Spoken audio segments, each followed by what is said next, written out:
What's good, boys? This is something different. I never do content like this. I've never done this before, but if you're watching this, you've probably seen my videos about like, oh wow, I played college, I made state, I made all my dreams come true, or whatever, like something like that. Um, Quick video just talking about or answering some of the questions and trying to. I'll have it on my notes, just like a little title: the truth to being a young athlete slash content creator.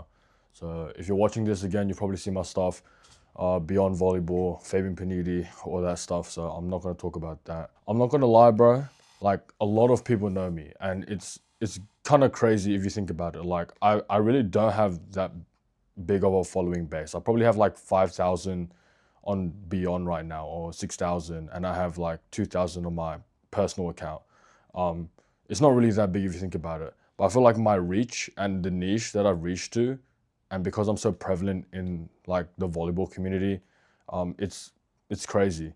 Like I've went onto the street so much times, and people who I don't know be saying my name, and I'm like, well, like I've been out with my family, and people would come and literally just like say hey to me, or like grin, or just like stare at me. It's the weirdest thing of all time. I'm not gonna lie, but anyways, a lot of people know me, but at the same time, I realize, especially the bigger that I get, not everyone likes me. So what I'm trying to say is that as someone who's like escalated in the volleyball community, I have a lot of people who support me, a lot of my coaches, a lot of my friends, a lot of my teammates.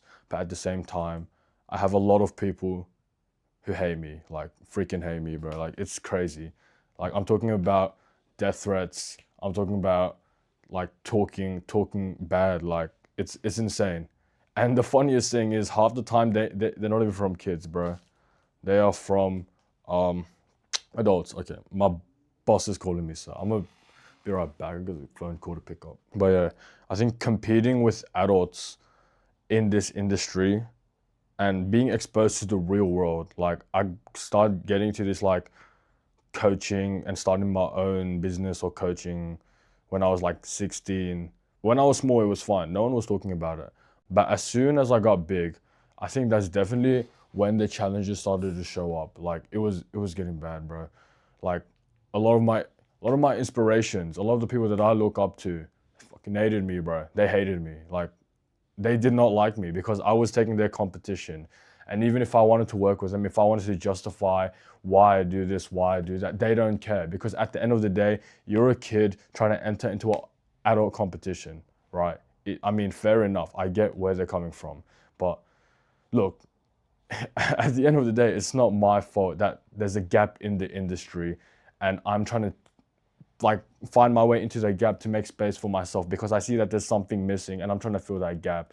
And the fact that no one else wants to fill that gap is it's not on me, you get it? Like that's what's been like pretty annoying, is that every time I try doing like something new, people, well regardless, people will always challenge you and always say that what you're doing is bad, or they will always judge about what you're doing, because people will only care about it once they start seeing results. Just competing with people in the industry and having my own inspirations and my own people who I looked up to when I was still trying to get into the sport tell me what I'm doing is wrong and tell me I don't know what I'm doing.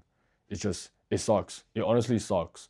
And being in the spotlight doesn't make it any better. Like, just the pressure to always improve, right? The pressure to always improve, because I've done this to myself. I've put myself into the world. I've put myself into the world regardless, and this is the consequence of me being quote unquote famous or known. That wherever I go, people will always judge me because I have a reputation to back up. So just being under pressure at all times, I think that's one thing that people don't realize. My bad, boys. I just tried recording something and the camera just cut off, like the whole camera cut off. So I was lucky, like I was spinning some crazy game, and then I just lost it. But anyways, we'll go back to what I was saying. I'll try summarizing it again, but let me find it real quick. Anyways, yeah, we're talking about how, yeah, the pressure to always improve, right? One thing that I'm low-key been struggling with is the pressure to always improve, especially as someone young. I can't afford to give myself mistakes. I can make mistakes to learn, but I cannot make silly mistakes which will mess up everything for me, especially because my competition is adults. I'm versing literally people who have years of experience on me. They're older, so they have authority, and that's just, it makes everything super difficult or super hard, right? Because, you know, every single day I have like this stigma in my head that I have to do something new. I have to try doing something because that's what got me into the market, right? In terms of my business, is the fact that I tried finding something which didn't exist or people weren't doing because people were lazy. They didn't want to innovate, and I innovated. I went into the market, and that's what brought me up, right? So that's why if someone like takes inspiration from what I do, or if someone tries doing something new, I'm cooked because that was the leverage I had. Okay.